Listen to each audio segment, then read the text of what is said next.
Now, attorney Mahek Cook joins us now with more. There seems to be three buckets here. One is COVID, one is Medicaid, and one especially dealing with children claiming to be autistic.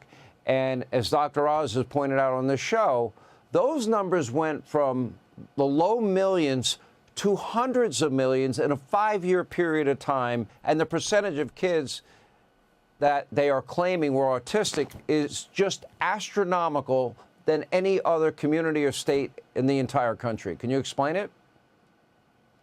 Sean, I can tell you that this is despicable. The fact that Democrats were at the helm for 4 years, this happened under their watch. And part of it is because we did not enforce our laws. We didn't have systematic audits. And what I'm seeing in Ohio is just the beginning. The fact that we have the second largest Somalian community here in Columbus, Ohio, 60 to 80,000 Somalians. While they're not all bad and they're not all criminals, many of them, overwhelming number of them, are on Medicaid. And I have two now clients that are fearing for their lives because they're being told specifically, we will stone you to death. Sean, that's what they do back in Somalia when they want to kill somebody. They will stone these individuals to death if they come and alarm the bells. The biggest mistake that the Democrat Party has made is not actually enforce their laws. They run from the word anytime we say racism. Well, this is soft bigotry because Somalians should know better. They should know that they should be following the laws. You have individuals now that are scamming the Medicaid system in Ohio.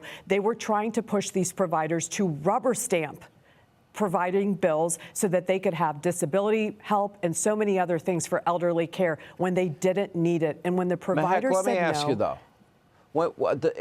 What stands out to me is the percentage. The percentage of young people that are claiming to be autistic, the percentage of elderly people making claims, the percentage of people that were making claims during COVID to get PPP money.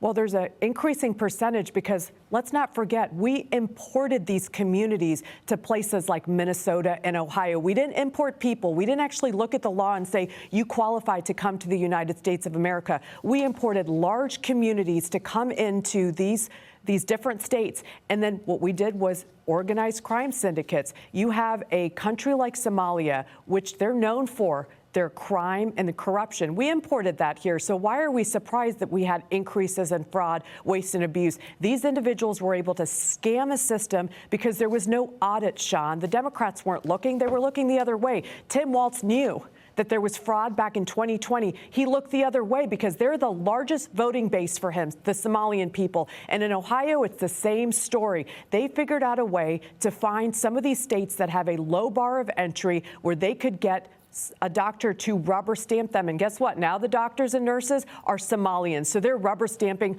all of this, and it's at the taxpayer expense. People with disabilities are suffering. Families across America, including in Ohio, are suffering. That's what the money was for. So when you ask about the increased percentages, Democrats were looking the other way. They imported a voting bloc. That's the main reason.